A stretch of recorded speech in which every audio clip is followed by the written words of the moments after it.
My name is Darren Joseph from Welcome to HJ.tax, of the firm where we seek to demystify this somewhat confusing world of international tax and compliance.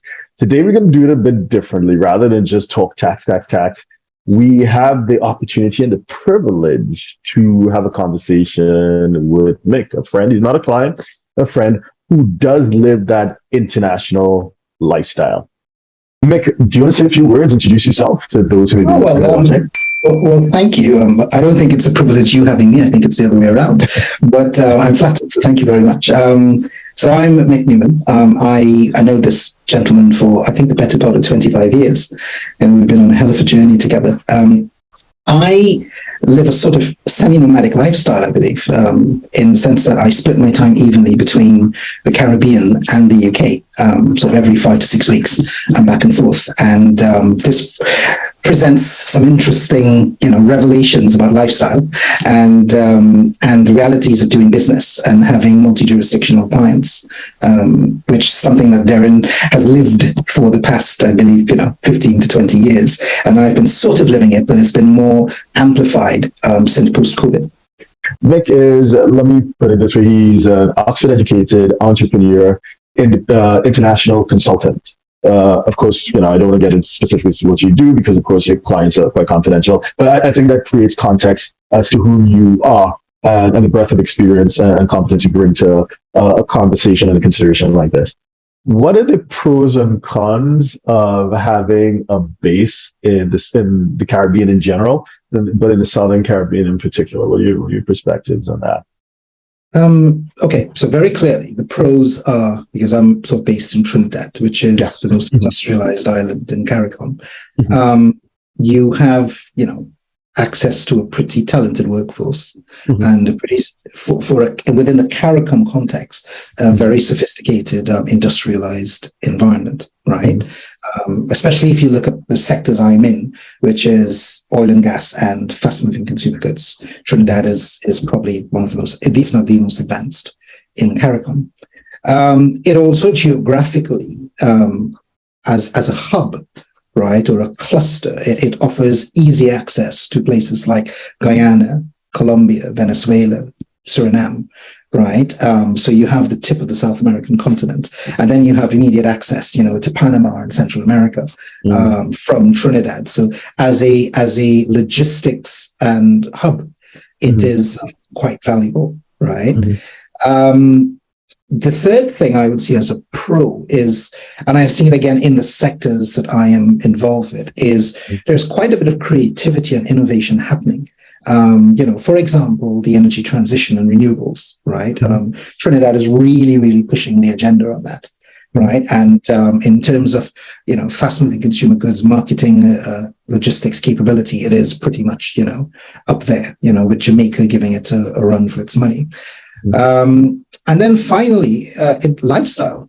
So people complain a lot about, safety and, this and that and the other, but, the US can be even less safe, than a place like Trinidad. In Trinidad, you don't have, or South Caribbean, you don't have terrorists trying to bomb locations or school shootings and mass shootings and stuff like that. If there are shootings, it's largely gang related, and very, very sort of focused in one part of society. But lifestyle, it offers, Trinidad offers a very high standard of living. And you can see it. You can see it by, the quality of life that people lead. And, the death age on average is pretty much in the 80s, some 90s. So the quality of life is very good. Access to good food, access to education. The political system is based on a British parliamentary system. It's a strong and vibrant economy. It faces its challenges, but it's still, as we said time and time again, it's a young democracy, and it's forging, not bad for an island of 1.3 million people, right? But pretty much punches way above its pay grade, in the wider scheme of things. And then I would say the con of it is it's small. It is very small. So it can frustrate you because you don't have access to, a geographically bigger place. So you have to get out of the islands. And then, of course, you have the Caribbean, you have Central America, you have South America. But, it's just restricted that way. The challenge for me, which is why I relish the fact that I can come home to the UK every so often, is the fact that I have access to, I mean, you and I both know the innovation that happens in the space of, health and nutrition and renewables is really happening in Western Europe and North America. That's where the global innovation is happening. So for me to keep far ahead of the curve and to stay, au courant, it does add an advantage, for me to be able to do that and come here, which is a challenge you would have in a place like the Southern Caribbean. And then finally, the one bit that is very specific, I think, to Trinidad and places like Suriname is the access to foreign currency. So that is a challenge. If you have a lifestyle across multiple jurisdictions and you, for example, get paid in local currency, it is going to be very challenging for you to convert that to USD, GBP, or even EUR, right?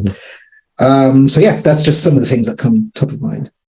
Okay, thanks for sharing that. For those who may not be familiar, CARICOM stands for the Caribbean Community and Common Market. So it's a kind of not as solid as the EU or Mercosur, but it's an affiliation or a political economic relationship between several islands from the northern parts of the Caribbean, like Jamaica, down to the southern parts of the Caribbean, Trinidad and Guyana, which is actually on the mainland.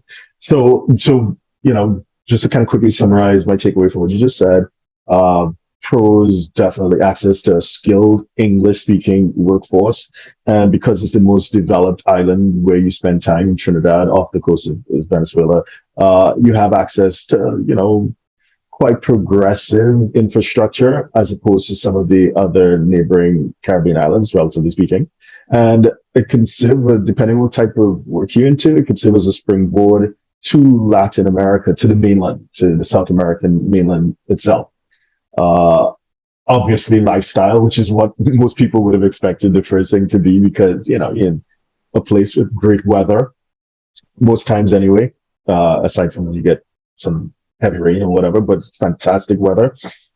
Weather that, I'm a sunshine guy, so I definitely prefer it to winter. But on the flip side, as you mentioned, it is small. So, there's some size limitations. And, depending on who you are, your personality, cabin fever can set in, which is one of the appeals of spending time in other jurisdictions as well. And it's close to neighboring islands, it's close to the mainland. So there's other things to see and do, and business opportunities to seek out as well. And for you specifically, spending time in a first world or developed infrastructure like the UK, I guess if I want to paraphrase, it kind of helps you be like a time traveler, because then when you go to an emerging market, then you see opportunities because you know how things are trending, and it kind of helps you stay ahead of the curve, if you will, and gives you a little advantage over other people who may just be based in one single jurisdiction. And last but definitely not least is taking care of your money in terms of banking. Banking is not as, let's say, client friendly as it would be in a developed economy. So there are lots of restrictions on foreign exchange and movement of money. So again, that's one perhaps disadvantage of being based only in an emerging market. So the advantage that comes from being able to spend time in a more developed infrastructure is easier access to banking. And so again, it gives you the best of both worlds. Okay, fantastic. Thanks for that. Well, So if you're a 6, 7, or 8-figure investor, entrepreneur, or business owner who needs a tailor-made solution from a qualified team of professionals, we can help you achieve the international lifestyle, the freedom, and even the tax savings you're looking for. Visit us at htj.tax and live that international life.